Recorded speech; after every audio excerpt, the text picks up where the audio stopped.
হযরত বেলালও বুঝতে পেরেছেন আবু বকর সিদ্দিকের আওয়াজ একটু চড়া। ডাক দিয়ে নবীর সাহাবী শুনেন, আমি আপনাকে কথা দিই জিকির আস্তে করব, কথা মোতাবেক আমি শুরুটাও করি আস্তে, কিন্তু আমি যখন আমার আল্লাহর নামের জিকির আরম্ভ করে দেই, আমি আমার আল্লাহর নামের স্বাদ আর মজা আমার কলবের ভিতরে পাইতে আরম্ভ করি। আপনারা আসেননি? যদি থাকেন তো জোরে কোন আল্লাহু আকবার। এটাও বোঝার কথা, আল্লাহর নামের ভিতরে স্বাদ আর মজা নাই না আছে? আরে আপনারা কেমনে বুঝাইতে পারি? মজনু মজনু মজনু আঙ্গুল গোড়ায় মাটির মধ্যে কি জানি লেখে, এরকম আমরাও লিখছি। বৃষ্টি হইলে মাটি নরম পাইলে, বালু মাটি পাইলে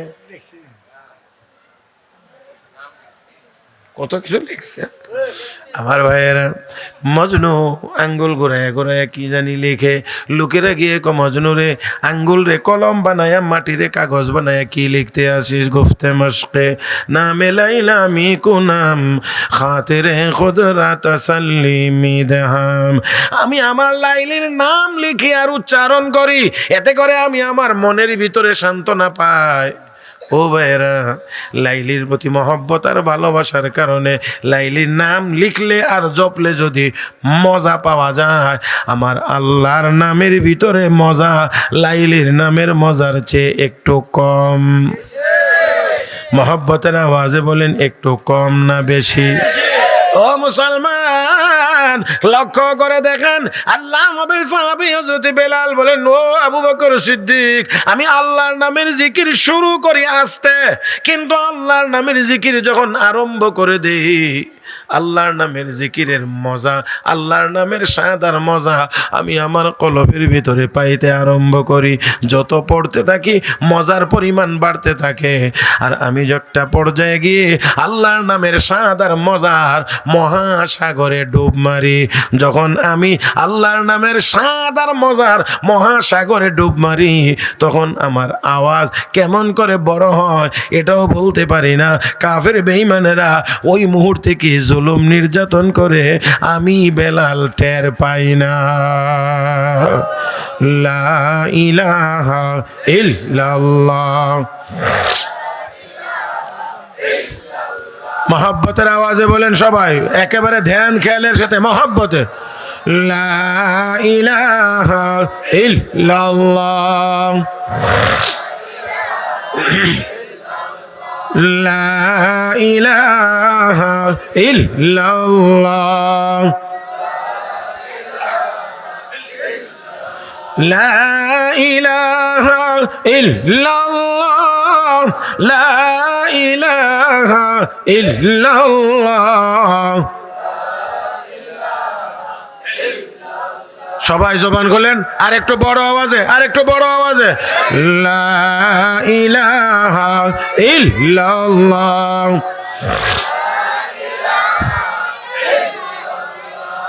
লা ইলাহা ইল্লাল্লাহ। লা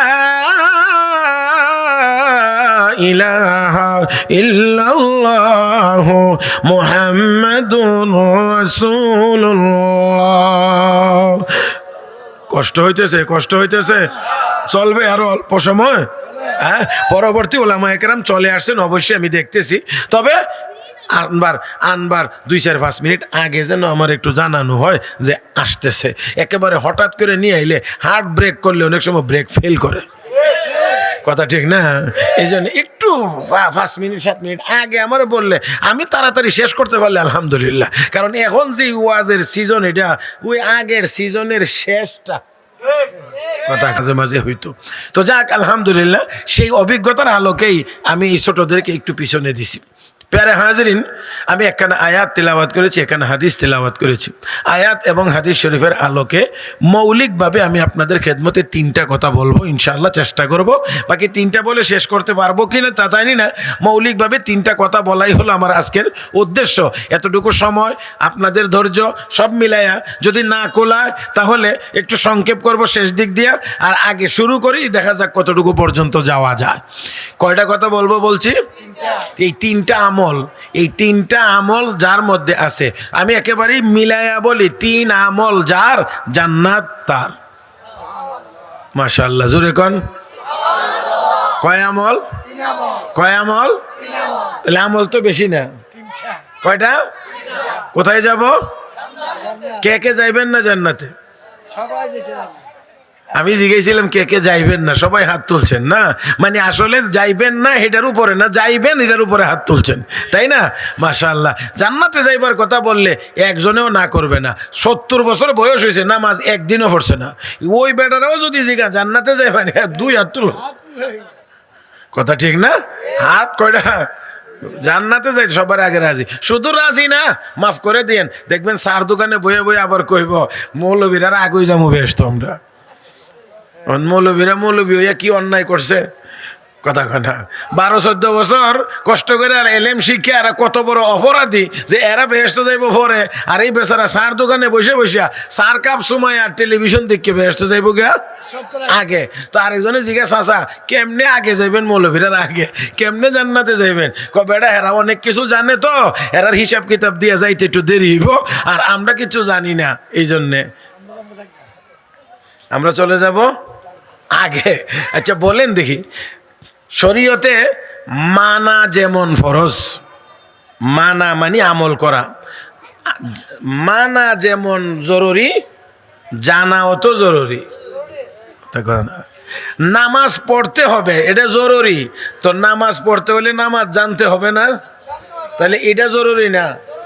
চা লাগলে আমি বলবো, না বলা পর্যন্ত এই কাপটা আমার সামনে আনা যাবে না, ডিস্টার্ব করা যাবে না। যদি লাগে একান্ত ঠিকই, তাহলে আমি ইশারা দেব, তখন দিবেন। আর যদি না লাগে আমি বলবো না, আর ইচ্ছা করে আমাকে দিবেনও না। এটাও আমার কাছে ডিস্টার্ব। তো বলছিলাম নামাজ আদায় করা যেমন জরুরি, নামাজ জানাও কথা। নামাজ পড়া ফরজ, ওযু করা কি?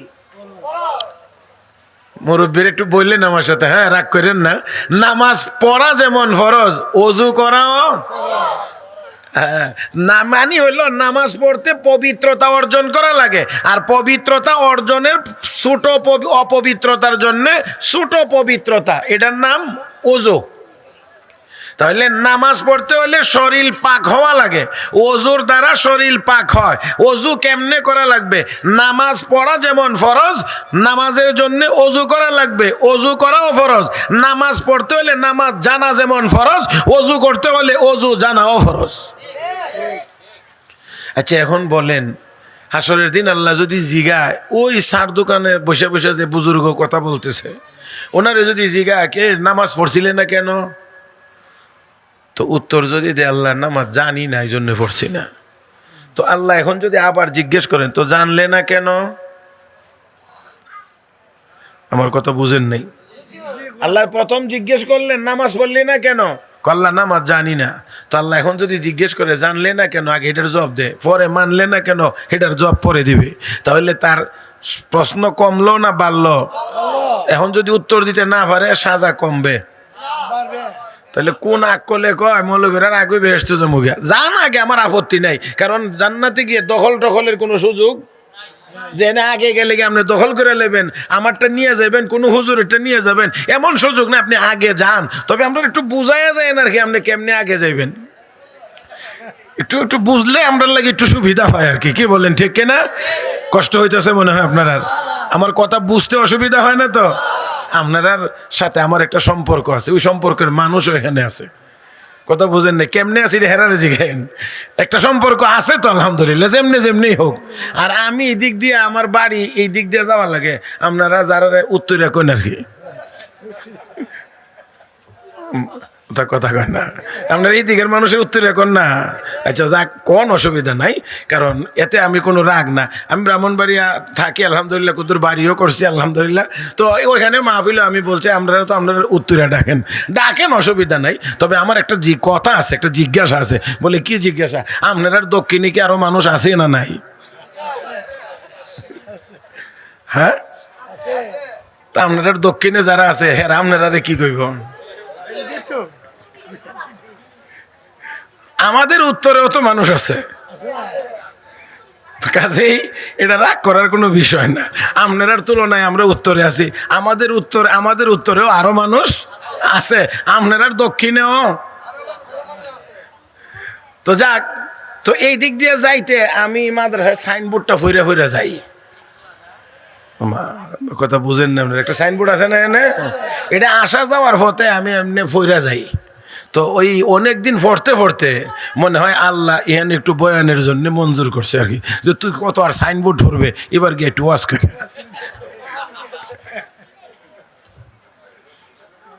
যাক, আলহামদুলিল্লাহ, আলহামদুলিল্লাহ সুম্মা আলহামদুলিল্লাহ। আল্লাহ আপনাদের হায়াতে বরকত দান করুন।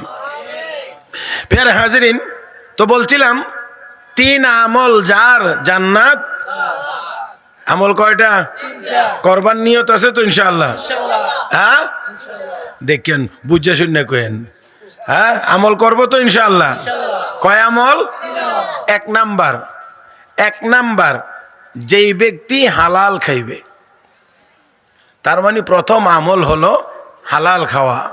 কি খাওয়া?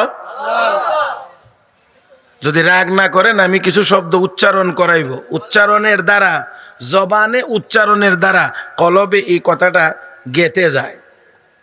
বারবার জবানে উচ্চারণ করলে ভিতরে এই কথাটা থেকে যায়। এই জন্য হাফেজ যে হয়, হাফেজ হাফেজ আমরা কই না, কোরআনের হাফেজ। হাফেজ কেমনে হয়? না ফইরা, হ্যাঁ, 1-2 বার ফইরা, হ্যাঁ, শত বার পইরা তারপরে এটার এখানে জমাইতে হয়, বসাইতে হয়। তাহলে বোঝা গেল যেই শব্দ জবানে বারবার উচ্চারিত হয় সেটা ভিতরে সংরক্ষিত হয়। এই জন্য কিছু কিছু কথা আমি আপনাদের খেদমতে বলাইব আজকে। আমাদের মধ্য থেকে এই জিনিসগুলোর পার্থক্য উঠে গেছে।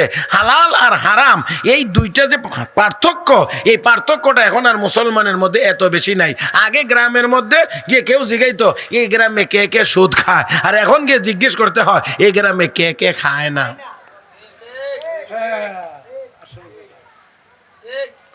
আপনারা হয়তো অনেক কথাই বেজার হতে পারেন, এটা আমি কোনো কাউকে বলছি না। আগে ছোট সময় আমরা দেখছি জিজ্ঞেস করছে এই খাও, কেটা কেটা সুদ খায়,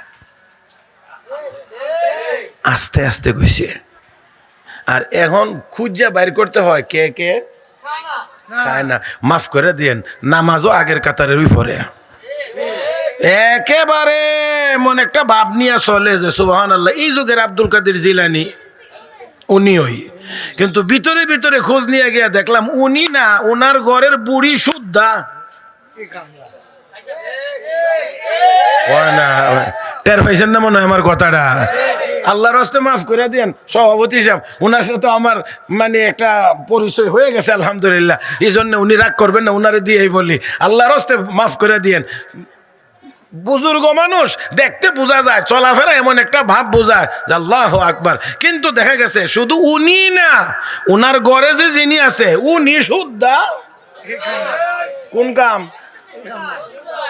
কোন কোন দেখবেন জিগাইলে কইব বাতি যায়, আমার কাছে তো টাকা পয়সা নাই, থাকলে তো তোরে কদিনের লাগে এমনি দিলাম। তো দেখিতেন জিগায় তোর শাশির কাছে নেই। আপনারা এইরকম কোনো কথা মনে হয় কোনোদিন শুনছেন না আর কি। হ্যাঁ, তো শাশির কাছে কিছুটা আসেনি থাকলে এখন আর মহিলা মানুষ তো এত হাতেতে একটু সারতো সানা। যদি যদি যদির পরেরটার বুঝেন না আপনারা, মানে যদি সাথে কিছু। আচ্ছা ঠিক আছে, কোয়েন আসি রে, আমি একটু বেশি বাতে আসি বেকেন যে একটু ঝামেলাতে আসি, এটা একটু কইলে এখন দেখা গেছে যে উনিই মানে গটকালি কইরা শাশি রে শুদ্ধা।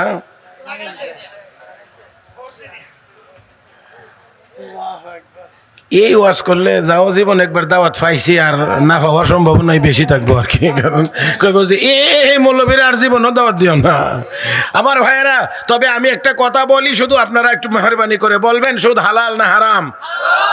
এই হারামকে আমি করছি, মুফতি শামসুল হক সাহেব হুজুরে করছেন, বরুণার ফির সাহেব হুজুর হারাম করছেন। কে হারাম করেছেন? الذين يأكلون الربا لا يقومون إلا كما يقوم الذي يتخبطه الشيطان من المس ذلك بأنهم قالوا إنما البيع مثل الربا وأحل الله البيع وحرم الربا فمن جاءه موعظة من ربه فانتهى فله ما سلف وأمره إلى الله ومن عاد فأولئك أصحاب النار هم فيها خالدون জোরে কোন আল্লাহ রাব্বুল আলামিন বলেন আহাল্লাল্লাহুল বাই'a ওয়া হাররামার রিবা আল্লাহ সুদকে হারাম করেছেন ব্যবসাকে হালাল করেছেন তাহলে সুদ খাবো না ব্যবসা করব আসেন এটা ব্যাপারী ভাড়া হই না ব্যবসার জায়গা হই তবে ব্যবসার ভিতরেও আবার ব্যবসা হালাল কিন্তু এই হালাল কামের ভিতরেও আবার হারামের ব্যবস্থা আনবার সময় ওজনে বেশি আনা দেওয়ার সময় ধানের ব্যাপারেও কেউ আছেন হ্যাঁ কেউই নাই যাক আল্লাহ বাঁচাইছে হ্যাঁ এই ব্যাপারীরা দেখবেন মাশাআল্লাহ এমন এক গনা করতে জানি আমদানি করছে আল্লাহ ছাড়া কেউ জানে না দানের মাফের মধ্যে এই গনা কোন থেকে আইলো আমি এটা খুঁজেই পাই না আমি চিন্তা ভাবনা করে দেখছি যে এটার মধ্যে যথেষ্ট পরিমাণ ধোঁকাবাজি করার সুযোগ আছে কেউ যদি কান পাইতে খেয়াল করে না শুনে 29 থেকে 19 ফেরও হওয়া যায় না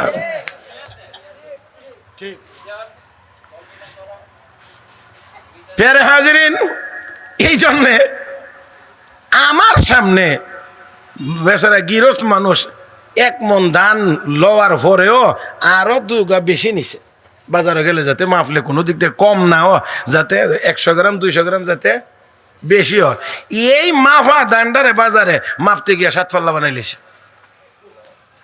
পরে খুব মানে বুঝলাম যে ঘটনাটা হয়েছে কই বিসমিল্লাহ লাভের লাভ যে আছে না এটা গইন না শুরু করতে করতে মেরে দিছে 1 পাল্লা তো এই ব্যবসার ভিতরেও আমি সব বলবো না সব বললে আবার সবাই হয়তো সহ্য করতে পারবেন না এই জন্যে সব আমি বলবো না তবে কিছু নমুনা এবং স্যাম্পল আমি আপনাদেরকে শুধুমাত্র দেখায় দিতে চাই শুধুমাত্র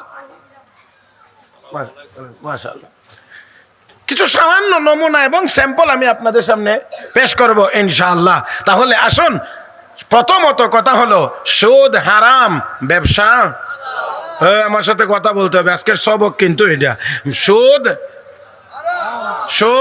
হারাম ব্যবসা হালাল তাহলে এই আয়াত এবং হাদিসের আলোকে বলছি 3 কাজের প্রথম নাম্বার কাজ হলো আমি কি খাবো প্রত্যেকেই বলি আমি কি খাবো একটা মাত্র কথা একটা মাত্র আমল আমি হালাল খাবো কথাটা একটা আমল একটা কিন্তু তার অ্যাকশন সুদূর প্রসারী অনেক দূর পর্যন্ত বিস্তীর্ণ এটার অ্যাকশন আমার ভাইয়েরা যেমন আপনারা অনেকে জানার কথা অ্যান্টিবায়োটিক যে ওষুধগুলো আছে এটা যদিও গেছেন আপনি গলাতে কথার কথা টনসিলের সমস্যা নিয়ে ডাক্তারে অ্যান্টিবায়োটিক লিখে দিয়েছে অ্যান্টিবায়োটিক শুধু আপনার টনসিলেরই কাজ করবে না এটা আরও সাথে অনেকগুলো রোগের কাজ করে এটা আপনি বললেও না বললেও এটার কাজ এটা করবেই তো হালাল খাবো এই কথাটা একটা মাত্র আমল আমি হালাল খাবো কিন্তু এর অ্যাকশন অনেক দূর পর্যন্ত বিস্তীর্ণ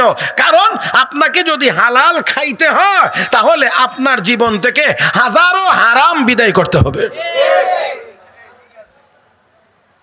একটার উপরে চলতে গেলে আপনাকে হাজারো হারাম বিদায় করতে হবে সুদ খাইতে পারবেন না ঘুষ খাইতে পারবেন না চুরি করতে পারবেন না ডাকাতি করতে পারবেন না দুধে পানি মিশাইতে পারবেন না ওজনে বেশি আনতে পারবেন না মাপে কম দিতে পারবেন না 2 নাম্বারটা 1 নাম্বারের সাথে মিশায়া বিক্রি করতে পারবেন না আমার বন্ধুরা ক্ষেতের আইল ঠেলতে পারবেন না এটা তো আপনাদের সরাইলে নাই আইল না লাইল একটু ঠেলার অভ্যাস আছে না? ওই যে মানে সিজনের শুরু দিয়ে ক্ষেত মানে উপযোগী করার জন্য লাইলের সাইডে যে কাটে, এটারে কি কাটা কয়? খাস কাটা, কাঁচা কাটা, এটার কি ক? এটা কোনটারে ক? ক্ষেত সাইডের দিক দিয়ে কোবাই একটু পরিষ্কার করে। আচ্ছা ঘাস কাটা, আচ্ছা যে এটাই কোন এখন কূপ দিয়ে এই দিক দিয়া মাটি রাখে এই দিক দিয়া, এই করতে করতে 5-7-10 বছরের ভিতরে মোটামুটি আধা শতক। হ্যাঁ, আমি তো আপনাদের মতো একেবারে, আপনারা তো মাশাআল্লাহ ফরওয়ার্ড জায়গা, সরাইল একেবারে থানা সদরে আপনারা আছেন, সর্বদিক থেকে সুবিধা। আর আমার বাড়িতে আল্লাহর ফজল ও করমে এখনো পর্যন্ত কোনো গাড়ি নিয়ে যাওয়া যায় না, মাননীয় মোটরসাইকেল দিয়ে কোনো রকম কষ্ট করে যাওয়া যায়। তো কাজেই আমি তো এমন অজপাড়া গায়ে আমার জন্ম, কাজেই গ্রামীণ হালত কি মোটামুটি ভাবে এটা আমার ভালো করে আলহামদুলিল্লাহ জানা আছে। এই জন্যে বলছি যে এই করতে করতে করতে করতে 5-10 বছর আগে ভাগ হইল জমিন দুজনেরই 10% করে, আবার কোনো কারণে 10 বছর পরে মাপার দরকার হয়েছে কোনো কারণে, এখন গিয়ে দেখে একটার মধ্যে 9.5 আর একটার মধ্যে, তুই আইল গেল কেমন এই বেটার ক্ষেত্রের ভিতরে।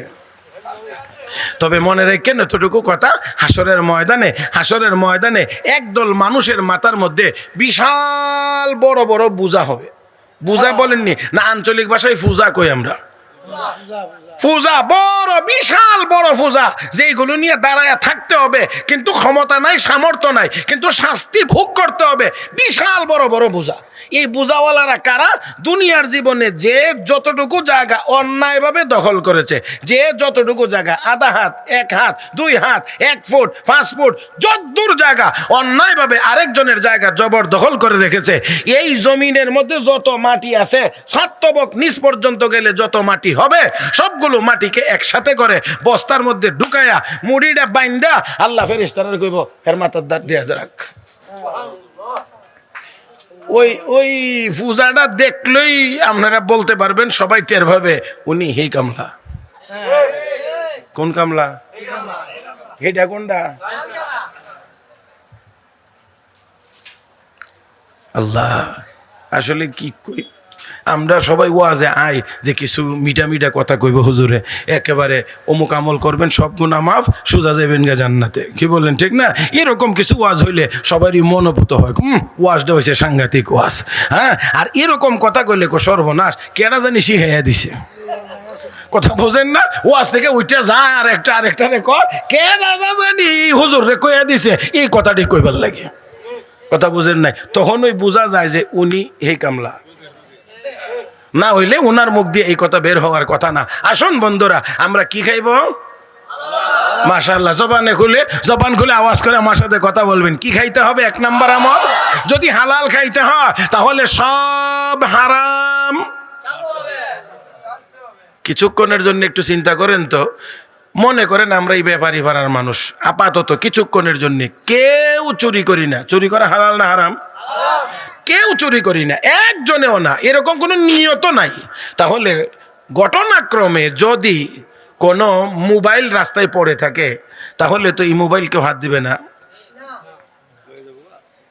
কেউ হাত দিবে না, ডাকবে, ও চাচা, ও ভাই, একটা মোবাইল এখানে পড়ে আছে, দেখেন তো এটা কার, না হইলে একটু জিগায়েন তো কার এটা, মোবাইল হারাইছে টারাইছে কিনা।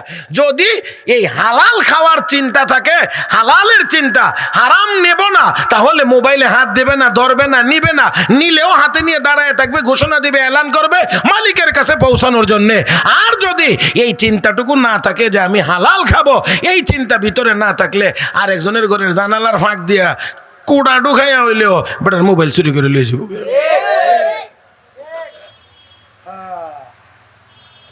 কথা কি বুঝাইতে পারছি?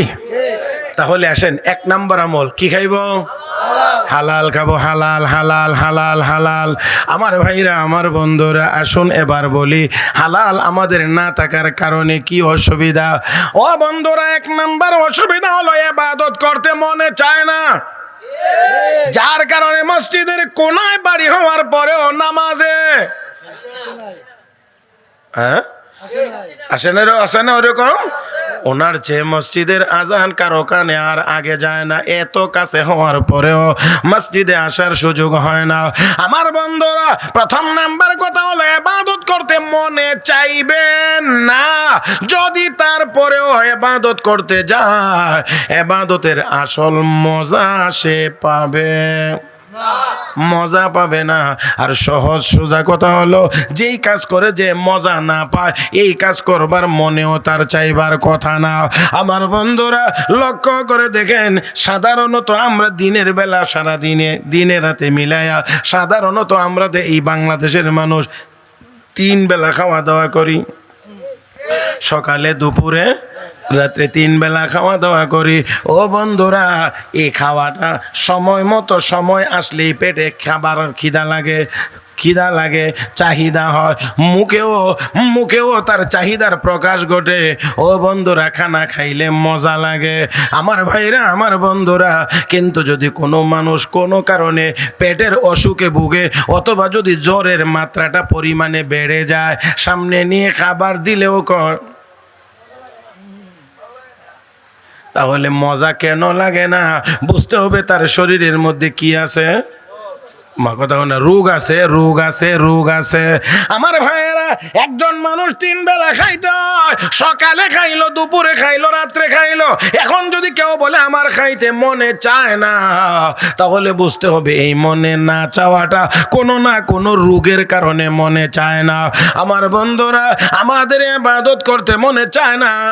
ইমানদারের তো ইবাদত করবার কথা, ইবাদত করলে মজা লাগবে, মনে চায় না। তাহলে বুঝতে হবে আমাদেরও কোনো না কোনো গুনাহের রোগ আছে, যার কারণে ইবাদত করতে মনে চায় না। আমার বন্ধুরা, জ্বরে আক্রান্ত রোগী জোর করেও যদি মুখের ভিতরে দেন, মাইকে টেকে দিলে খান, চাচা খান, ভাই খান, দাদা খান, মুখে যদি দিলেন, দেওয়ার পরে না রে, ভাল লাগে না, মজা লাগে না, মনেও চায় না, মুখে উঠাইয়া দিলে মজাও লাগে না। আমার ভাইরা, আমার বন্ধুরা, প্রথম নাম্বার কথা হলো আমাদেরও ইবাদত করতে মনে চায় না, করলেও মজা লাগে না। তার কারণগুলোর অন্যতম কারণ হলো আমরা পরিপূর্ণ হালাল খাই না। দেখেন, খেয়াল করে লক্ষ্য করে বললেন, বুঝে বলবেন, আপনাদের বাড়ির ছাদের উপরে পানির ট্যাঙ্কি আসেনি না নাই? মোটামুটি প্রত্যেকের বাড়িতে নিজের খরচের জন্য, পানির সুবিধার জন্য একটা করে ট্যাঙ্কি আছে।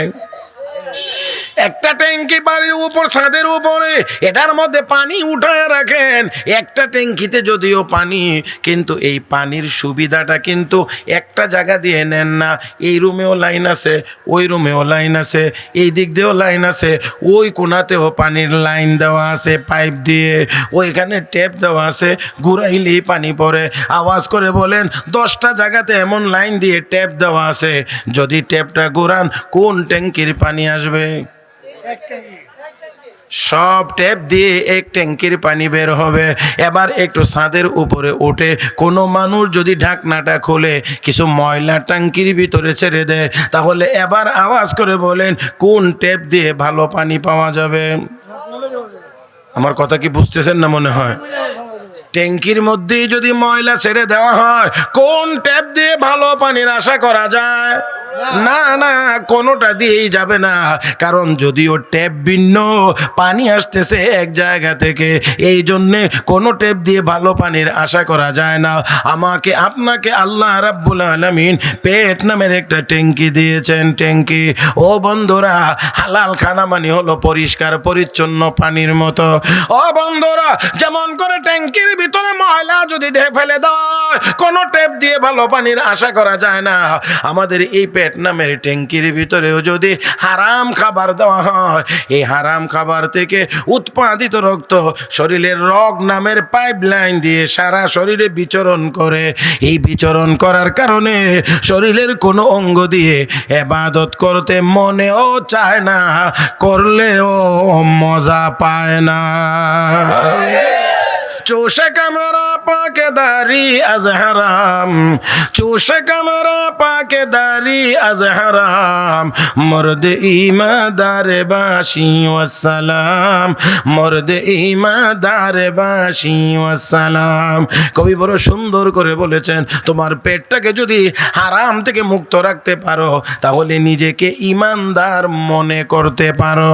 আমার ভাইয়েরা, আজকে হারামের ছড়াছড়ি, শুধু হারাম আর হারাম। যেই দিক দিয়ে হাত দিবেন সেই দিক দিয়েই দেখবেন শুধু হারাম। যে যেখানে আছে, যেই জায়গায় আছে, হালাল পথে যতটুকু পায় এতটুকুর উপরে সে থাকতে চায় না। এটার সাথে আরো কেমন করে হারাম মিশানো যায়। আরো জোরে কোন, আরো জোরে কোন। আমার ভাইয়েরা, এই যে একটা প্রতিযোগিতা আমাদের মধ্যে, এখন আর হালাল হারামের পার্থক্য যেন আমাদের মধ্যে নাই। আগে সুদখোরদেরকে যত ঘৃণা করতো, এখন মানুষ আর ততটুকু ঘৃণাও করে না। আগে সুদখোরেরা নিজেরা যতটা নিজেকে আড়ালে রাখার চেষ্টা করতো, এখন আর তা রাখে না, প্রকাশ্যেই লেনদেন হয়। ও বন্ধুরা, খেয়াল করলে আমরা দেখব, আগের দিনে যদি কেউ জানতে পারতো অমুকে সুদ খা, ওই লোকটা কিছু না কিছু হইলেও লজ্জা পাইতো। আরে মানুষ জানে আমি যে কি খাই, সুদ খাই। আরে এখন মাশাআল্লাহ যেই অবস্থা, মাফ করে দিয়ে আবার রাগ করবেন না তো। শুধু এমন না, শুধু প্রকাশ্যেই না, সবাই মিলে এলাকার বড় সুদখোরটাকে অনেক জায়গায় মসজিদ কমিটির সভাপতিও বানায়। আল্লাহ, সভাপতি সব আমার ডাইনি আবার মনে মনে কয় যে মাফ করে দিয়েন। হ্যাঁ জি, আলহামদুলিল্লাহ, আলহামদুলিল্লাহ। জি, আপনাদের চেহারা সুরতে আমার যতটুকু অনুভব হচ্ছে, যে আমার কাছে মনে হইতেছে যে সত্যি আসলে আপনারা মানে ওয়াজ শুনবার পাগল। কাজে ঢিলাকে কেটা মাঝে মাঝে যে এই যে আমরা এই সরাইলার নাসিরনগরের বদনাম, যেখানেই যায় এখানে খালি হুজুর এখনো টেরা যুদ্ধ আসেনি। আপনারা শুধু দেখলেন, আমরা নাসিরনগরও আছে, আছে আছে মাশাআল্লাহ। আল্লাহ মাফ করুন, আল্লাহ মাফ করুন। আল্লাহ আমাদেরকে সবাই যেন সুন্দরভাবে মিলে মিশে মহব্বতের সাথে চলতে পারি, আল্লাহ যেন তৌফিক দান করেন। আরো জোরে রাগটাগ করেন নাই তো আমার উপরে? হ্যাঁ, আলহামদুলিল্লাহ। তাহলে আসুন, আমার কয়টা না কথা, মাশাআল্লাহ। আমি কিন্তু জিগাইবো কতক্ষণ পরে পরে। আজকে এটা একটা মোটামুটি ধরে নিতে পারেন, এটা অন্যান্য গতানুগতিক ওয়াজের মতো না, এটা ক্লাসের মতো। তিনটা কথা বলবো বলছি, তাই না? এক নাম্বার হলো কি খাবো। যারা আসতে বলবেন মানে এর কিছু হিডেন নিয়ত আছে, আর নইলে আমার সাথে জোরে বলতে হবে আজকে ইনশাআল্লাহ। কি খাবো? তাহলে হারাম চলবে না। তাহলে কেউ যদি হারাম না খায়, চুরি হবে না, ডাকাতি হবে না, খেতের লাইল ঠেলবে না, ওজনে বেশি আনবে না, ওজনে কম দিবে না। হায় হায় হায়, আধা কলস করে 2 কলস দুধ লইয়া বার দিয়া লইয়া যাইতে যাইতে মাঝখানে ছোট্ট একখান খাল ভরছে, হাঁটু পানির থেকে একটু কম, এই বার লইয়া খালের ওই পারে উঠতে উঠতে এত বরকত নাজিল হইছে, এবার কলস ভরা। বাজারে গেছে, মেশিন আইছে, পরীক্ষার দিছে, এখন দেখে দুধের মধ্যে পানি। বাটারে জিগা, এই দুধের মধ্যে পানি কদ্দুর মিশাই? স্যার 1 ফোঁটাও না। কোথায় তোর দুধের মধ্যে পানি আসলো কোথায় থেকে, কেমনে? তোর দুধের মধ্যে পানি না দিলে? স্যার দুধের মধ্যে পানি দিছি না, পানির মধ্যে দুধ দিছি। বুঝেন নাই? যেটার মধ্যে দুধ দোয়া, এটারে কি কর?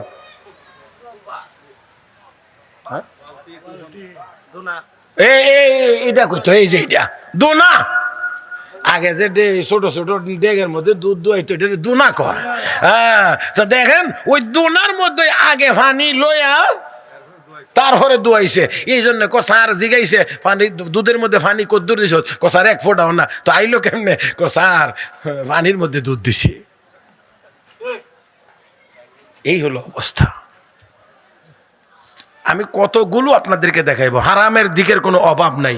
যেখানে যাবেন সেখানে গিয়েই দেখবেন আছে হালাল জায়গাতে, কিন্তু এরপরেও এই হালালের সাথে হারামকে আমরা মিশিয়ে ফেলতেছি, হারামকে আমরা এর ভিতরে মিশিয়ে ফেলছি, যার কারণে ওই হালালে হারামে মিশায়া পেটের ভিতরে যাওয়ার কারণে আমার বন্ধুরা উৎপাদিত রক্ত সারা শরীরে বিচরণ করে। ইবাদত করতে মনে চায় না, করলেও মজা।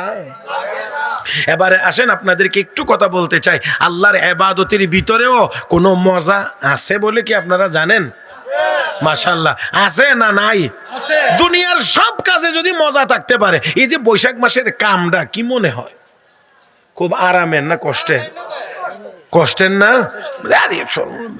জটিল এক পরিশ্রমের সময় হলো বৈশাখ মাস, কিন্তু যে বেটা গিরস 3 মাস আগ থেকে এই ক্ষেতের উপরে মেহনত করতেছে, এই বেটার জন্য এই কষ্টটা কিন্তু আসলে কষ্ট না। এই দানটা যে সময় লয়, কি যে চেহারাটা কালো হয়ে জায়গা, সারাদিনে খাইবার সময় হয় না, ঘুমাইবার সময় হয় না। আর এখন তো কিছুটা সহজ হয়েছে, আগের দিনে তো ওই রাত 3টা 3:30টার সময় উঠা আবার মলম দেওয়ান লাগছে,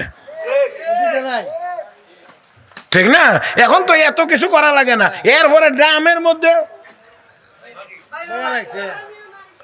এখন এটাও নাই, তো মোটামুটি কাজ সহজ হয়েছে। তারপরেও চেহারা কালো হয়ে যা, শরীরটা কালো হয়ে যা, বন লাড়তে গিয়ে, উল্টাইতে গিয়ে, দিতে গিয়া কি পরিমাণ কষ্ট। কিন্তু এত কষ্টের পরেও ফসলটা যখন ঠিক মতো হয়, আসলে এটা কষ্ট আর কষ্ট মনে,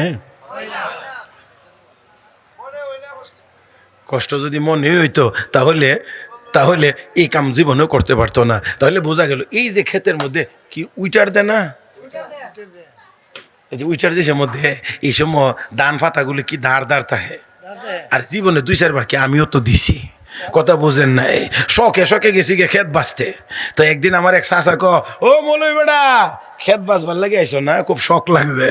তো বাড়িতে গিয়া সন্ধ্যার সময় দেখবা এই হাত মনে হয় যেন বেলেট দিয়া, ও মা এই সময় তার বুঝছি না। পরে ঠিক হয়ে সন্ধ্যার পরের দিন দেখি, হ্যাঁ, এরপরেও দেখবেন উইটার লইয়া দৌড় মারে মাঝে মাঝে, আর শোনা বন্ধুর গান গায়। তাহলে বোঝা গেল এর মধ্যে কি পরিমাণ আনন্দ কাজ করতেছে। তার মানে কষ্টটা কইরা 1-2টা মাস পার করলে, বৈশাখ মাসটা আয়েসা বললেই এখান থেকে 50 মণ ধান, কথা কয় না?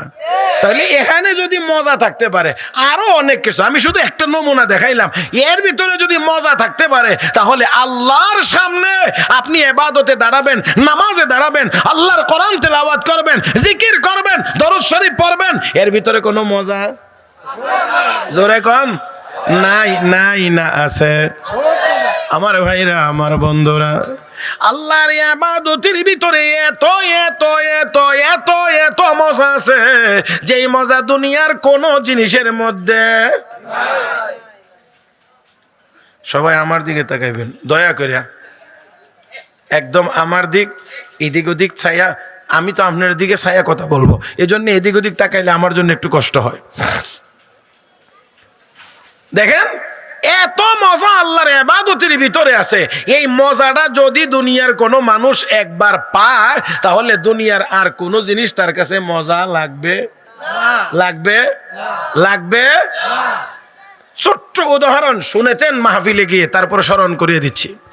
ইব্রাহিম ইবনে আদহাম বলখি রহমতুল্লাহি আলাইহি বহুত বড় বাদশাহ ছিলেন, বাদশাহী করতেন। তো যিনি বাদশাহ হন, ওনার স্বাভাবিকভাবে আমরা যেটা বুঝি, তার জীবনযাপনটা তো বাদশাহী জীবনযাপন। তার বাড়ি গাড়ি, থাকা খাওয়া, পোশাক আশাক, কোনো দিক থেকে তো কোনো ত্রুটি থাকার কথা। দেখেন আমেরিকার প্রেসিডেন্ট যে বিমানটা দিয়া চলে, কোনো দেশে যাইতে হইলে যে বিমান, এয়ারফোর্স 1, এই বিমানটার ভিতরে একটা মানুষের জন্য বেঁচে থাকার যা যা দরকার, যতক্ষণ এটা বিমান আকাশে উড়বে, যা যা দরকার তা এই বিমানের ভিতরে।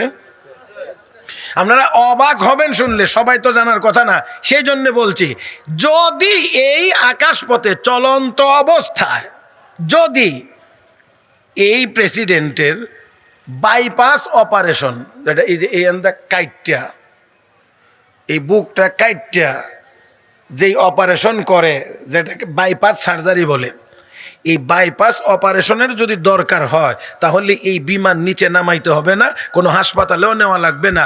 ওই পরিমাণ সরঞ্জাম, মেডিকেলের যাবতীয় সরঞ্জাম এবং ডাক্তার এই বিমানের ভিতরেই থাকে। তাহলে এবার চিন্তা করেন, যদিও ওই যুগে এরকম ছিল না, কিন্তু তারপরও বাদশাহ তো বাদশাহ, তার বাদশাহী জীবনযাপন অবশ্যই। কিন্তু এত বাদশাহী জীবনযাপনের পরেও যখন একদিন ঘুমাইতে গেছে, চোখে ঘুম আসছে মাত্র, মানে যেটাকে আমরা কাঁচা ঘুম বলি আর কি, মানে ঘুমটা লাগে লাগে ভাব, এমন সময়ে ছাদের উপরে আওয়াজ শোনা যায়। ঘুমটা ভাঙছে, মেজাজ গরম করে জিজ্ঞেস করে, কে রে, আমার ছাদের উপরে হাঁটতেছিস কে? আমি একজন মুসাফির। তো মুসাফির তোর এখানে কি? মরুভূমিতে আমার একটা উট হারায় গেছে, তালাশ করার জন্য আপনার ছাদের উপরে এসি। কথা মিলে? আপনারা গরু কোনোদিন খুঁজবার জন্য বিল্ডিং এর ছাদে গেছেন? গরুর স্বাভাবিক বৈশিষ্ট্য ঘরের ছাদে যাওয়া। যখন এমনি বাদশাহ, দ্বিতীয়ত কাঁচা ঘুমটা ভাঙছে, তারপরে আবার উত্তর দেয় কি মরুভূমিতে উঠ হারায়া আপনার ছাদের উপরে তালাশ করার জন্য আইছি। মেজাজটা যে কি পরিমাণ গরম হইতে পারে খালি একটু আন্দাজ করেন। এম মেজাজ গরম করে, আহমক, বেকফ, নাদান, মরুভূমির উট আমার ছাদের উপরে কেমনে রে, বেকল। দেখেন উনি তো খুব কড়া মেজাজে বলছেন, কিন্তু উপর থেকে যে উত্তরটা এসেছে সেই উত্তরটা অত্যন্ত দরদি কণ্ঠে এসেছে। কারণ নসিহতের ভাষা সবসময় নরম হওয়া চায়। গরম কথা বলে আপনি ওনাকে যতটা ভক্ত বানাইতে পারবেন, নরম কথায় তার চেয়ে উনি বেশি ভক্ত হবে। মাফ করে দেন, মাঝে মাঝে একটু হাত লাগবে। তো দেখেন উপর থেকে অত্যন্ত মায়াবী কণ্ঠে, দরদি কণ্ঠে উত্তর এসেছে, বাদশাহ মরুভূমিতে উট হারায়া এখানে তালাশ করলে যদি পাওয়া যায় না, যেই নরম বিছানায় ঘুমাইয়া রইছেন, এত নরম বিছানায় ঘুমিয়ে থেকে তো আল্লাহকেও পাওয়া যায় না।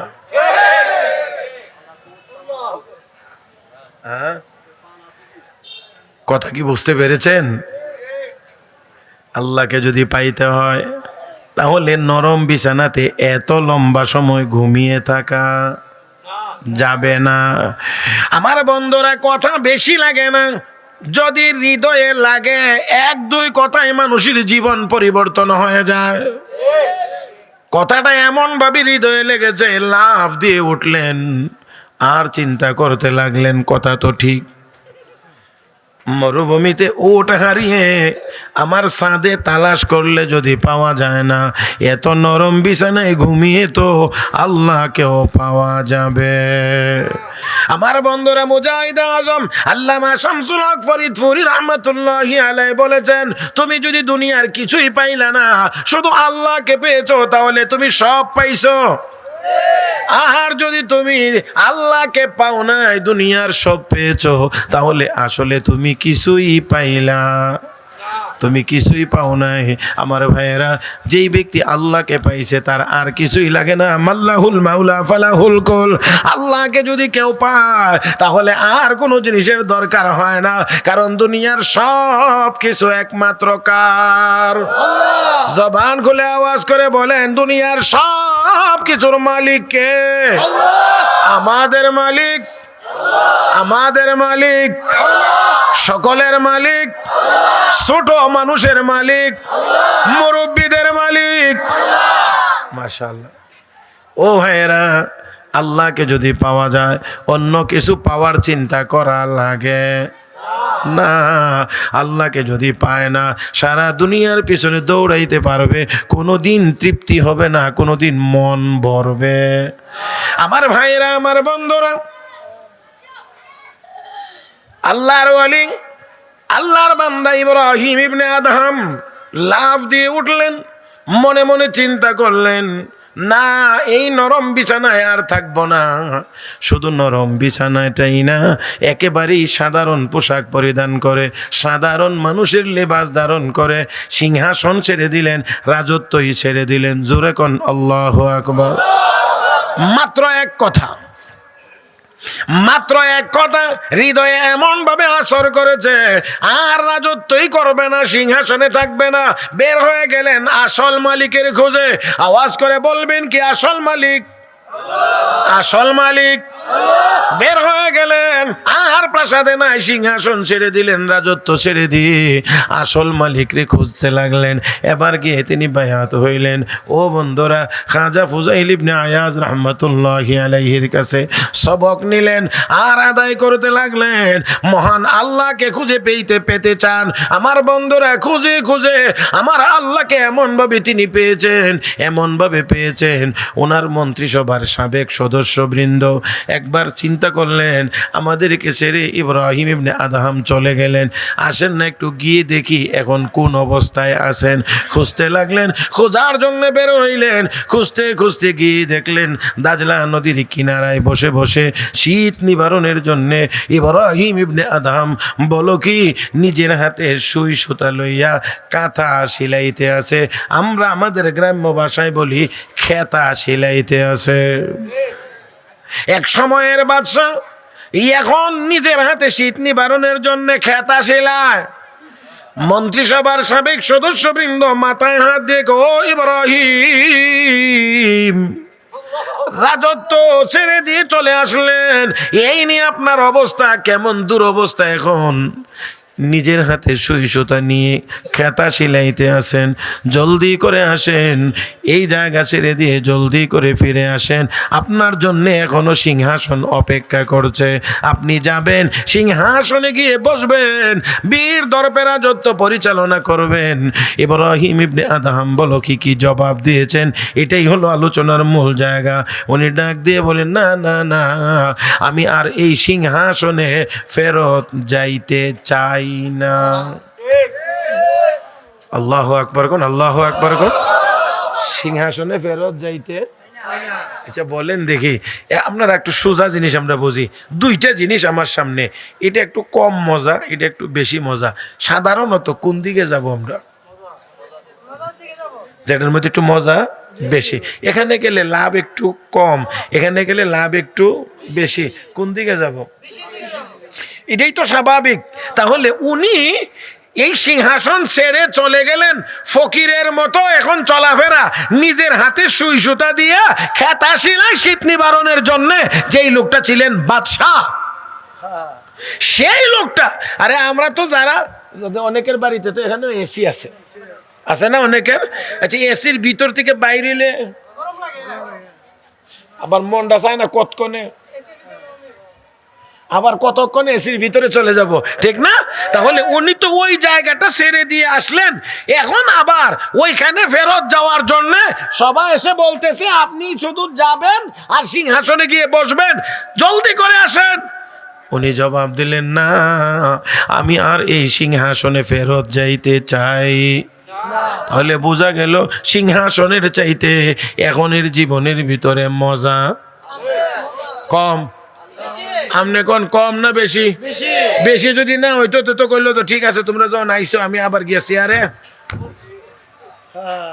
আমার ভাইরা, আমার বন্ধুরা, না না না, আমি আর এই সিংহাসনে ফেরত যাইতে চাই না।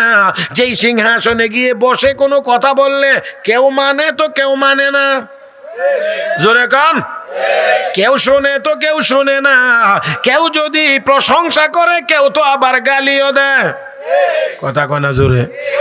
কেউ তো যদি মহব্বত করে কেউ আবার ঘৃণাও করে, কেউ প্রশংসা করলে কেউ আবার গালিও দে। আমার ভাইয়েরা, তিনি বললেন এই সিংহাসনে আর ফেরত যেতে চাই না। ও আমার মন্ত্রিসভার সাবেক সদস্যবৃন্দ, একটু দেখে যাও আমার আল্লাহ আমাকে এখন কেমন রাজত্ব দান করেছেন। এই কথা বলেই উনি ওনার হাতের সুইটা নদীতে নিক্ষেপ করে দিলেন। অতঃপর ডাক দিয়ে বলেন, রে নদীতে বসবাসকারী প্রাণীরা, আমার সুইটা তোরা ফিরিয়ে দে। শাইখুল হাদিস মাওলানা জাকারিয়া রহমাতুল্লাহি আলাইহি লিখেন, অর্ডার করতে, হুকুম করতে দেরি হয়েছে 1000 মাস। একটা করে স্বর্ণের সুই নিয়ে নদীর কিনারায় হাজির হতে দেরি হয় না। আল্লাহ, বুঝেন নাই নাকি? বুঝছেন? 1000 মাস একটা করে কিসের সুই? আল্লাহ, স্বর্ণের সুই 1000 হইলে এটিতে জমাইলো তো কয়েক বড়ি হওয়ার কথা।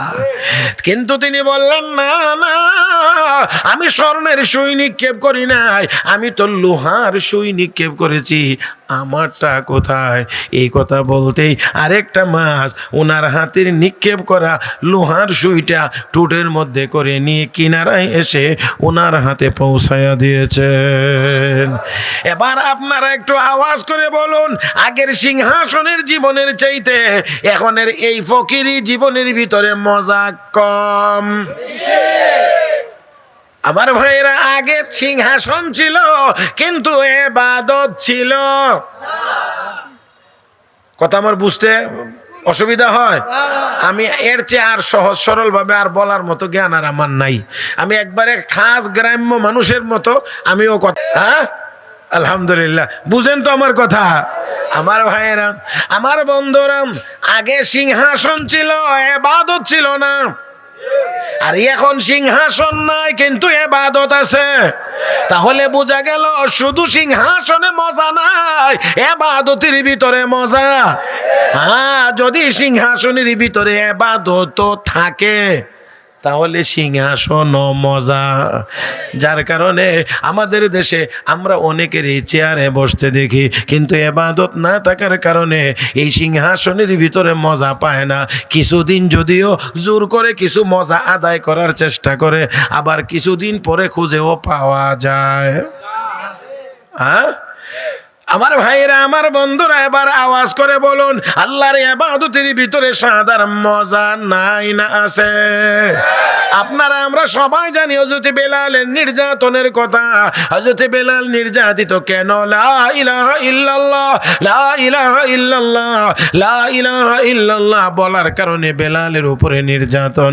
সাইয়্যিদিনা আবু বকর সিদ্দিক রাদিয়াল্লাহু তাআলা আনহু গিয়ে বলেন, বেলাল জোরে জোরে জিকির করো, এই জন্যই তো নির্যাতন বাড়ে। আস্তে জিকির করো, আস্তে জিকির করো, তোমার মালিক বড় খারাপ, তোমার মালিকের সাথে অন্য কোনো কথাই বলা যায় না, বেচা কেনার কোনো কথাও বলা যায় না। ও বেলাল, এই জন্যে তোমার উপরে নির্যাতন, আমাদের তো মনে বড় কষ্ট লাগে। বেলাল রে, এই জন্যে অনুরোধ করছি, জিকির আস্তে আস্তে করো, আওয়াজটা বন্ধ করে দাও, মনে মনে জিকির করো। মনে মনে জিকির করলেও তো আল্লাহ। জোরে কন ঠিক আছে। আস্তে পরেক্ষণে আওয়াজ বড় হয়ে গেছে। আবারও যদি বেলাল গিয়ে বলেন, ও আবার আবু বকর সিদ্দিক গিয়ে বলেন, বেলাল আস্তে জিকির করো। ঠিক আছে, আস্তে। আওয়াজ বড় হয়ে গেছে। আবার আবু বকর সিদ্দিক গিয়ে কো, বেলাল আওয়াজ আস্তে। ঠিক আছে, আস্তে। কয়বার হয়েছে? 3 বার। আওয়াজ বড় হয়ে যায়। চতুর্থবারে আবু বকর সিদ্দিক রাদিয়াল্লাহু তাআলা আনহু গিয়ে বলেন, বেলাল বারবার বলি আওয়াজ করো না, আস্তে জিকির করো, কথা দাও তারপরও আবার কথা রাখো না।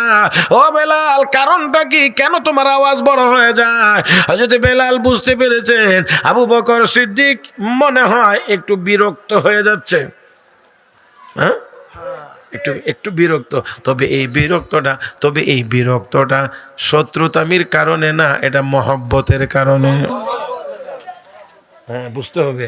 একটা তো হইলো শত্রুতামির কারণে বিরক্ত, আর একটা হলো মহব্বতের কারণে। বারবার বলি কথা রাখে না, এই কষ্টটা করতেছে, ভালো লাগে না। এটা কিন্তু ভালো লাগে না, এটা অন্য কোনো কারণে, মহব্বতের কারণে। এই জন্য গিয়ে বেলাল বারবার কথা দাও, কথা রাখো না, আওয়াজ বড় হয় কেন? হযরত বেলাল বুঝতে পেরেছেন আবু বকর সিদ্দিকের আওয়াজ একটু চড়া। ডাক দিয়ে নবীর সাহাবী, শুনেন, আমি আপনাকে কথা দিই জিকির আস্তে করব, কথা মোতাবেক আমি শুরুটাও করি আস্তে, কিন্তু আমি যখন আমার আল্লাহর নামের জিকির আরম্ভ করে দেই, আমি আমার আল্লাহর নামের স্বাদ আর মজা আমার কলবের ভিতরে পাইতে আরম্ভ করি।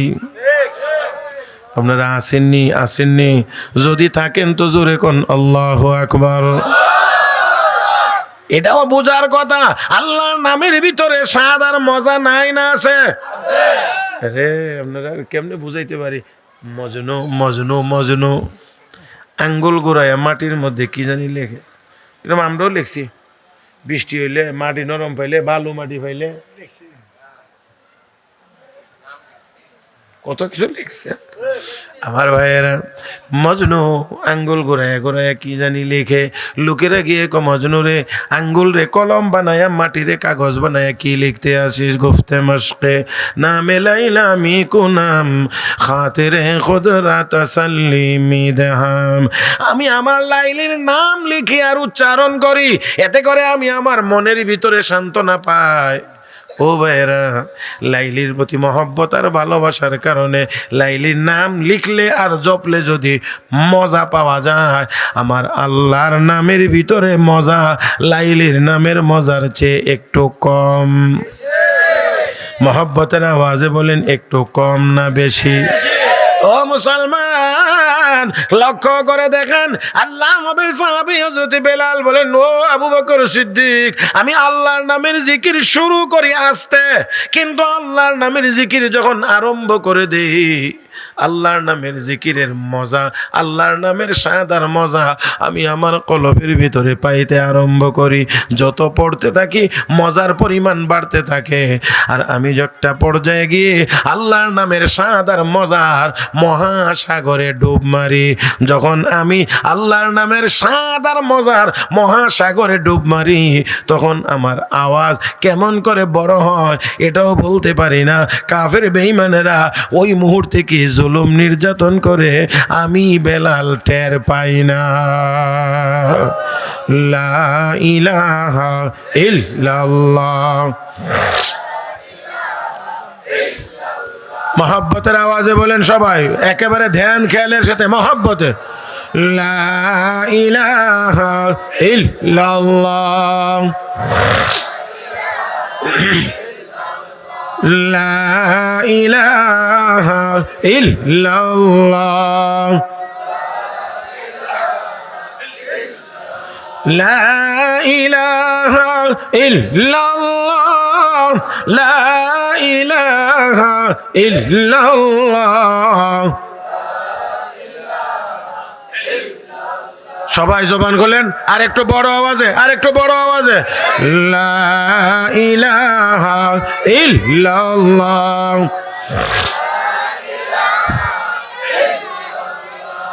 লা ইলাহা ইল্লাল্লাহ। লা ইলাহা ইল্লাল্লাহ মুহাম্মাদুর রাসূলুল্লাহ। কষ্ট হইতেছে, কষ্ট হইতেছে, চলবে আরো অল্প সময়।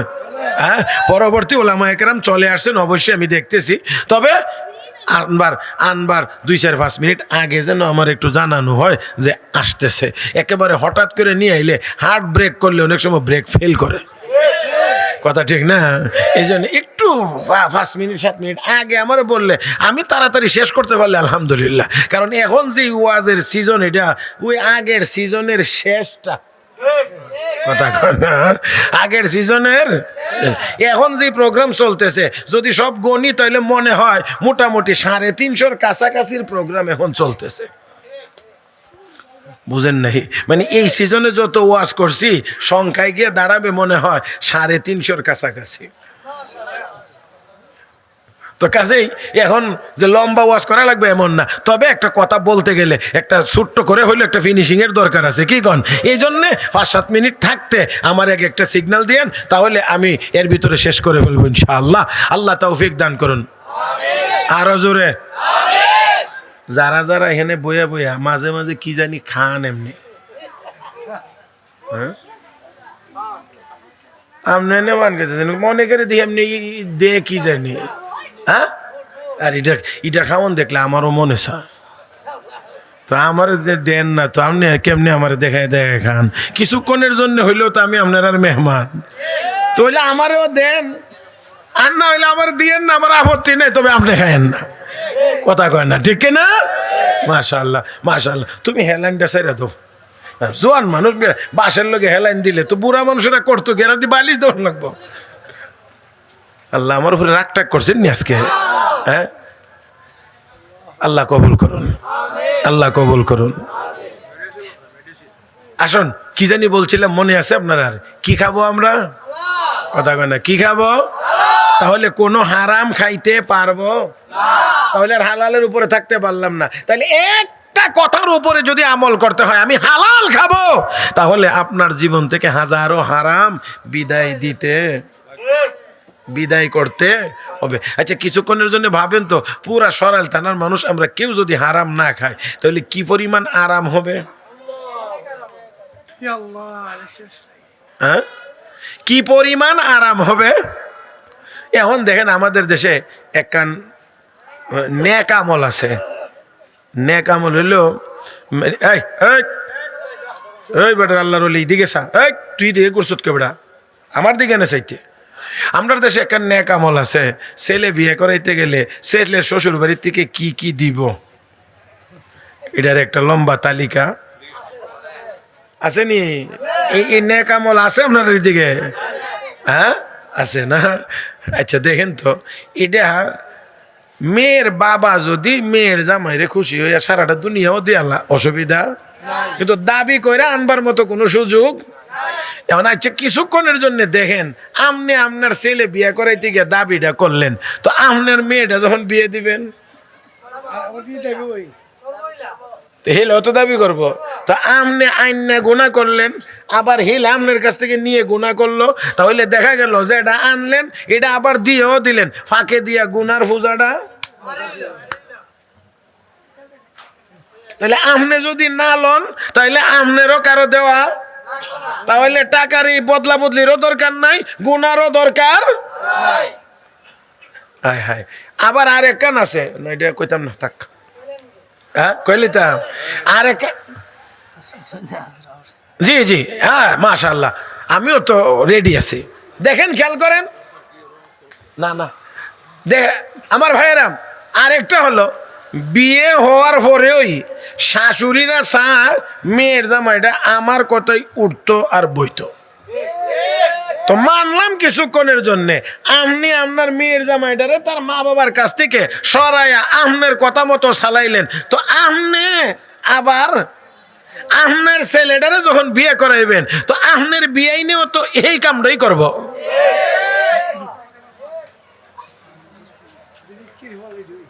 হায় হায় হায়, তো লাভটা কি হইল? এই কারাকারির দরকার কি? আপনি আপনার ছেলেকে আদর করেন, মহব্বত করেন, আপনার ছেলে আপনার কথা শুনবে, আপনার কথা মতো চলবে, আপনার সেবা যত্ন করবে। আরেকজনের ছেলে তার মা বাবাকে আগে করবে। হ্যাঁ, শ্বশুর শাশুড়ি হিসেবে যতটা সম্মান পাওয়ার সেটা তো অবশ্যই আপনি পাবেন, এটা আপনার হক অবশ্যই, কিন্তু আরেকজনের ছেলেকে আপনি কেড়ে আনার চিন্তা কেন করেন? আপনি যেমন করেন আপনারটা তো নিয়ে যাওয়ার চিন্তা করবে। আমরা এইভাবে গুনার কাজগুলো করতেছি। আমি কি বুঝাইতে পারছি কিনা জানি না। দেখা গেছে কোনো কিছুই হচ্ছে না, শুধু গুনাহটা হচ্ছে। আমি যেমন ছেলে বিয়ে করে আনলাম, আবার মেয়ে বিয়ে দিতে গিয়ে দিলাম, তো আনলাম আর দিলাম, ফাঁকে দিয়া হইল কি? এত এর চেয়ে আমি আর কেমনে বললে মানে আপনারা বুঝবেন, আর আমার জানা নাই, আমার কোনো কায়দা কৌশল নাই। তাই আসুন, হারাম ছেড়ে দিতে হবে, হালাল খাইতে হবে। কয় আমলের এক আমল, কথা কয় না, কয় আমলের এক আমল, হালাল খাবো। সর্বশেষ কথা, সিগন্যাল চলে আসছে, এই জন্য আমিও ছোট্ট করে শেষ করতে চাই। দারুল উলুম দেওবন্দ মাদ্রাসার নাম তো অবশ্যই আপনারা শুনেছেন। ওই মাদ্রাসার শাখা মাদ্রাসাই হলো আপনাদের ব্যাপারীপাড়া মাদ্রাসা। দারুল উলুম দেওবন্দ মাদ্রাসার আশেপাশে এক বুজুর্গ বসবাস করতেন, তার নাম ছিল আব্দুল্লাহ। কি? দারুল উলুম দেওবন্দ মাদ্রাসার তৎকালীন সময়ে যত আসাতিজা একরাম ছিলেন, শিক্ষকরা ছিলেন, তৎকালীন সময়ে দারুল উলুম দেওবন্দ মাদ্রাসার এক একজন শিক্ষক এক একজন মস্ত বড় অলি, এখনো অলি, কিন্তু এখনের চাইতে আগের যারা ছিলেন তারা আরো বড় অলি। এই দারুল উলুম দেওবন্দ মাদ্রাসার সকল আসাতিজা একরাম এই আব্দুল্লাহকে শুধু আব্দুল্লাহ বলে ডাকতেন না, তারা ডাকতেন শাহজি আব্দুল্লাহ। এই শব্দটা যদি না বুঝে থাকি তাহলে আমি বলি আপনাদেরকে, সম্রাট আব্দুল্লাহ। নাম আব্দুল্লাহ, দারুল উলুম দেওবন্দ মাদ্রাসার আসাতিজা একরাম তাকে ডাকেন সম্রাট আব্দুল্লাহ। কি সম্রাট, কি সম্রাট আমার ভাইয়েরা! কেন? এই শাহজি আব্দুল্লাহর ইনকাম কি ছিল, সোর্স অফ ইনকাম? ওই মাঠে যাইতেন, আপনারা কি বলেন, শখে, বন্ধে, কুন্ডা, বন্ধে, এই বন্ধে গিয়ে ঘাস কাটতেন। এক বোঝা মাথায় বহন করে আনতে পারেন যতটুকু, এতটুকু ঘাস কেটে বাজারে এনে বিক্রি করতেন। অনেকেই ঘাস বিক্রি করতেন, কিন্তু শাহজি আব্দুল্লাহর ঘাস কিনবার জন্যে ক্রেতাদের মধ্যে ছিল অনেক ভিড়, অনেক আগ্রহ। এই জন্যে শাহজি আব্দুল্লাহ এই কথা বলে দিলেন, ঘাসের বোঝা নিয়ে বাজারের সীমানায় আসার পরে যে দৌড় দিয়ে গিয়ে সর্বপ্রথম আমার ঘাসের বোঝায় হাত লাগাইতে পারবে, ওই দিনেরটা সেই পাবে। সিস্টেম। কিন্তু দাম বাড়বে না। আমি যদি এমন সুযোগ পাইতাম, সুবহানাল্লাহ, কালকে 5 টাকা হইলে আজকে 25 টাকা।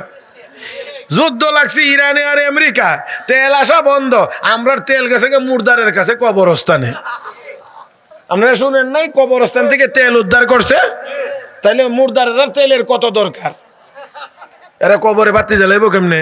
এই জন্যে পেট্রোল আর অকটেন গেছে কবরস্থানে। আমরা কি মানুষ এবার চিন্তা করে দেখেন, পানির নিচ থেকে তেল উদ্ধার করা হয়। গোডাউনের সামনে লেখা পেঁয়াজ নাই, গোডাউন খুললে দেখে পেঁয়াজের বস্তার অভাব নাই। এ হলো আমাদের অবস্থা। পেয়ার হাজিরিন, কোনটা বলবো?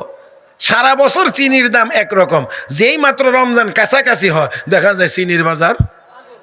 কি ব্যাপার, ঘটনা কি? এত ফেরেশতা কোরআন দিয়ে নাজিল হইল যে চিনির দাম রাতারাতি এত বেড়ে যাইতে হবে? আল্লাহ আমাদেরকে হেফাজত করুন, সবাই বলি আমিন। আরো জোরে বলি আমিন। শাহজি আব্দুল্লাহ দাম বাড়ান না, দাম ঠিক একেবারে শেষ সময় আমার দিকে তাকায় শুনবেন, মাত্র মাত্র মাত্র 6 পয়সা বিক্রি করেন। শীতের দিনেও 6 পয়সা, গরমের দিনেও 6 পয়সা, রৌদ্র উঠলেও 6 পয়সা, বৃষ্টি হইলেও। দাম বাড়ে না, কমেও না। 6 পয়সা বিক্রি করেন, বিক্রি করে 3 ভাগ করেন। প্রথম ভাগ 2 পয়সা নগদ ফকির মিসকিনের মধ্যে বিতরণ করে দেন। বাকি 2 পয়সা দিয়ে চাউল ডাউল কিনে নিজের সংসারের জন্য নিয়ে আসেন। আর 2 পয়সা করে তিনি জমান। সারা বছরে যা জমে একদিন ভালো করে বাজার করে দারুল উলুম দেওবন্দ মাদ্রাসার সকল শিক্ষকদেরকে দাওয়াত করে একবেলা খাওয়ান। আরো জোরে। সারা বছর জমা একবেলা দাওয়াত করে খাওয়ান। দারুল উলুম দেওবন্দ মাদ্রাসার তৎকালীন সময়ের শিক্ষকেরা এক একজন বড় বড় ওলি ছিলেন। আমি আর এখানে কথা বাড়াইতে পারি না। এই বড় বড় ওলিরা বলতেন, একবেলা শাহজি আব্দুল্লাহর বাড়ি থেকে খেয়ে আসলে অপেক্ষায় থাকতাম আবার কখন আমাদেরকে দাওয়াত দিবে, আবার গিয়ে তার বাড়িতে খাবো। জিজ্ঞেস করা হলো, হুজুর কেন, কারণটা কি? এত ধনী মানুষেরা আপনাদেরকে দাওয়াত দিয়ে নিয়ে খাওয়ায়, এদের বাড়িতে খাওয়ার জন্য কোনো আগ্রহ দেখান না।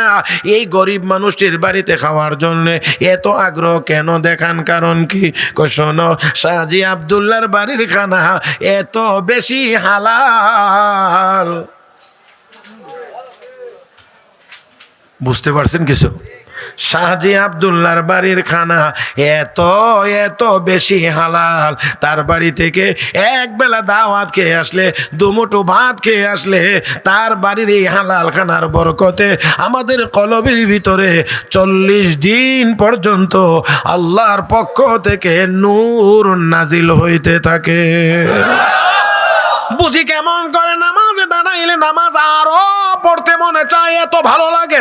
কোরআন তেলাওয়াত করতে বসলে তেলাওয়াতি এত মজা লাগে, আরো তেলাওয়াত করতে মনে চায়। জিকির করতে বসলে জিকির মজা লাগে, আরো করতে মনে চায়। যে কোনো ইবাদত করি এত ভালো লাগে, আরো ইবাদত করতে মনে চায়। এই জন্য অপেক্ষায় থাকি, একবেলা দাওয়াত খাইতে পারলেই তো 40 দিন পর্যন্ত কলবে নূর নাজিল হবে। এই জন্যে অপেক্ষায় থাকি কখন আবার দাওয়াত দিবে, গিয়ে তার বাড়িতে খাবো। ও মুসলমান, কথার জবাব দিতে হবে ইবাদতের ভিতরে তাহলে মজা নাই না আছে? পাই না কেন? হালাল ঠিক মতো খাই, বলেন বলেন বলেন, ঠিক মতো হালাল খাই, এই জন্য ইবাদতের মজা পাই না। কবিতায় সুন্দর করে বলেছেন, চুষে কামারা পাকে দাড়ি আজ হারাম, চুষে কামারা পাকে দাড়ি আজ হারাম, মর্দে ইমাদার বাসি ওয়াসসালাম, মর্দে ইমাদার বাসি ওয়াসসালাম। পেটটাকে যদি হারাম থেকে মুক্ত রাখতে পারো তাহলে নিজেকে ইমানদার মনে করতে পারো। আমার বন্ধুরা, হাজারো হাজারো যদি ওয়াজ শুনি, নসিহত শুনি, বয়ান শুনি, আরো শুনতে থাকি, কিন্তু যদি এই জায়গায় গিয়ে আটকা পড়ে যায়, হারাম থেকে যদি বাঁচতে না পারি, হালাল খাবার যদি পেটে দিতে না পারি, তাহলে অবশ্যই অবশ্যই অবশ্যই ইবাদত মনে চাইবে না, করলেও মজা পাওয়া যাবে। ইবাদত করতে মনে চায় না, করলেও মজা পাওয়া যায় না। সারা দিন সারা সপ্তাহ মসজিদে যায় না, শুক্রবার হইলে হ্যাঁ তারপরেও দেখবেন অনেকের গেছে একটু আগেই, কিন্তু গিয়ে খালি বারান্দার কোনাত বইতে,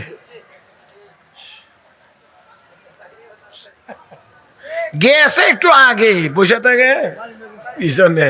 ইমাম সাহেব মাইক দিয়ে সামনের কাতার পুরা করেন, সামনের কাতার আগে পুরা করেন, এখন বেচারা নিজে যায় না, আর একজনের ঠেলে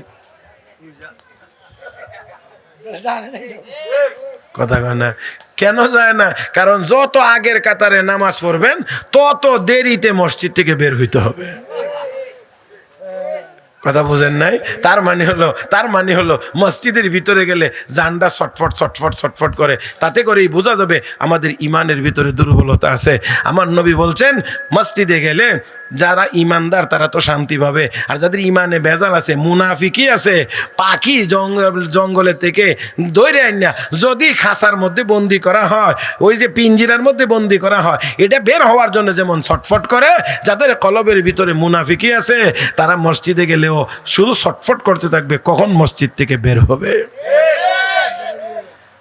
হ্যাঁ, এই জন্যে আমরা ইমাম সাহেবের কেরা তো লম্বা হইতারে না, রুকু সেজদাও ঠিক মতো হইতারে না, আর তারাবির নামাজ তো আরো না। সুবহানাল্লাহ। রমজান মাসে দেখবেন খালি বুঝেন না মনে হইতেছে নামাজের ভিতর তার মানে কি? ও এটা দিয়ে বুঝেন, তাহলে বোঝা যায়। হ্যাঁ, আমরা টের পাই কোনটা যে অরিজিনাল কাশি আর কোনটা সিগনাল, এটা মোটামুটি টের পাই, কারণ 30, 31, 32 বছর হয়ে গেছে তো ইমামতির খতিবগিরির বয়স, এটা টের পাওয়া যায়। হ্যাঁ, এটা রমজান মাসে একটু বাড়ে আর কি। এরপরেও বেচারা সুবহান রাব্বিয়াল আযীম, সুবহান রাব্বিয়াল আলা 3 বার করে কুয়ের করবে, একবারও ঠিক মতো কইতে পারে না। এরপরেও মাফ করে দিন, নামাজের পরে বুইরা একটা আরেকটারে কর, আমরার মসজিদ নামাজ দেরি হয়ে যায়। হ্যাঁ, আর একজনে 3 নম্বর লোক এসে একটু দেরি হয়ে যায়, একটু তাড়াতাড়ি হলে ভালো, আর তারাবি অর্থ একটু তাড়াতাড়ি হলে সব বেশি। কোন কোন কোন কিতাব আল্লাহর দুনিয়ার কোন কিতাবে হয়েছে তারাবি অর্থ তাড়াতাড়ি, আর তাড়াতাড়ি হলে সব বেশি? আল্লাহ ছাড়া কেউ জানে না, এই কিতাবের সন্ধান আর কোনো এই পর্যন্ত হয়েছে না। আমার ভাইয়েরা, তাহলে তাড়াতাড়ি না ধীরে স্বস্তিরে? কথা কয় না? এই দেখে দেখেন না, এবার তো একটু পরে এই চেয়ারই দেখবে। ওমা কথা কয় না, তুই আর কষ্ট করে ইয়ানটা দেখেন কে রে? ইয়ানই তুই বইব, মনটা বইরে দেখবেন আর ফেটটা বইরে ওয়াজ শুনবেন। কথা বুঝেন নাই? হ্যাঁ, মাওলানা জসিমউদ্দিন আরিজি সাহেব দামাত বারাকাতুহু, হ্যাঁ, আপনারা তো কৃতি সন্তান, কি বলেন ঠিক না? হ্যাঁ, গুরুত্বপূর্ণ নসিহত হবে। আমি হুজুর শুরু করছিলাম 5 জন না 7 জন লইয়া, এখন আলহামদুলিল্লাহ মোটামুটি জায়গাও বাড়ছে, শ্রোতাও বাড়ছে। একের মনটা বইরে ওয়াজ করবেন, যাতে একজনের ওয়াজ শুনবার তৃপ্তি না হওয়া পর্যন্ত ওয়াজ করান লাগবো। কথা কয় না? আপনারা কোন? হ্যাঁ, ওয়াজ লম্বা করে করবেন। আমি আলহামদুলিল্লাহ উদ্দুর খেদমত তো হয়েছে যে অন্তত এই মাঠটা এখন ভরছে, কি বলেন ঠিক না? হ্যাঁ, আলহামদুলিল্লাহ, সুম্মা আলহামদুলিল্লাহ। ওলামায়ে কেরাম গুরুত্বপূর্ণ কথা বলবেন ইনশাআল্লাহ।